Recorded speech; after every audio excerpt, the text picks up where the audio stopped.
देखिए सुनिए खबरें खबरों की तरह अब से हर रोज BBN पर बिग ब्रेकिंग न्यूज। आखिर क्यों हिली आदि शंकराचार्य की स्थली? आदि शंकराचार्य की स्थली यानी जोशीमठ। जोशीमठ यह नाम आजकल हम हर कहीं सुन रहे हैं। जोशीमठ सिर्फ एक शहर ही नहीं है। अगर हम बात करें जोशीमठ के धार्मिक इतिहास की, तो जोशीमठ या ज्योतिर्मठ भारत के उत्तराखंड राज्य के चमोली जिले में है, जहाँ हिंदुओं के प्रसिद्ध ज्योतिष पीठ स्थित है। यहाँ 8वीं सदी में धर्म सुधारक आदि शंकराचार्य को ज्ञान प्राप्त हुआ था और बद्रीनाथ मंदिर और देश के विभिन्न कोनों में 3 और मठों की स्थापना से पहले यहीं पर उन्होंने प्रथम मठ की स्थापना की थी। जोशीमठ का अपना धार्मिक और सांस्कृतिक महत्व रहा है और अगर हम जोशीमठ को उत्तराखंड का द्वार कहें तो यह भी गलत नहीं होगा। लेकिन इन दिनों इस शहर का नाम किसी और कारण से सुर्खियों में है। 2 जनवरी की रात को जोशीमठ में ऐसा लगा कि धरती धंस गई है, लेकिन आखिरकार उस रात हुआ क्या था?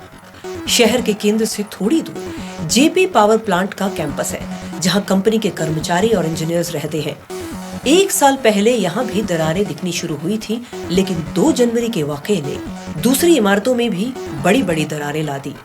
3 जनवरी की दोपहर 12:30 से ऊपर के पहाड़ों के बीच से मटमैले पानी की धार निकलनी शुरू हुई थी, जो अभी तक जारी है। ये पानी कहां से आ रहा है, इसका जोशीमठ पर क्या असर पड़ेगा? क्या इससे जोशीमठ और धंसेगा? ये तो हम नहीं कह सकते।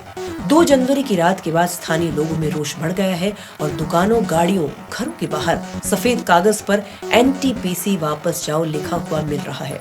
इन लोगों का आरोप है कि संवेदनशील पहाड़ के नीचे से बनाई जा रही कंपनी की सुरंग जोशीमठ की हालत के लिए जिम्मेदार है।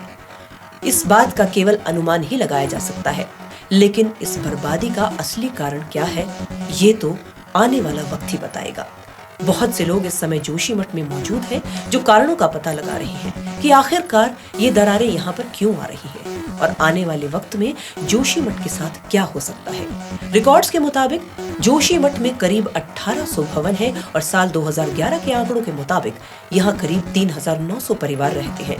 जानकार बताते हैं कि जोशीमठ पहाड़ से टूटे बड़े टुकड़ों और मिट्टी के ढेर पर बसा हुआ है। भारी निर्माण कार्य, जनसंख्या के बढ़ते बोझ और ड्रेनेज सिस्टम नहीं होने के कारणों से दशा और खराब हो गई है। जोशीमठ में जो हो रहा है उसका प्रभाव सिर्फ जोशीमठ पर ही नहीं, आसपास के जितने भी क्षेत्र हैं उन पर भी पड़ रहा है, खासकर पर्यटन पर। जोशीमठ की खबरें देखकर जो लोग उत्तराखंड की ओर जाना चाहते हैं अब भयभीत हो गए हैं। मन के किसी कोने में ये डर है कि न जाने कब क्या हो जाए। Joshimath, Kedarnath, Badrinath, Auli, valley of flowers, ये सब जगह पर्यटकों के आकर्षण का केंद्र रहती हैं। हम तो बस यही दुआ करते हैं कि जल्द से जल्द उन कारणों का पता लग जाए जिनकी वजह से जोशीमठ में ये तबाही शुरू हुई है, इसका समाधान निकल सके।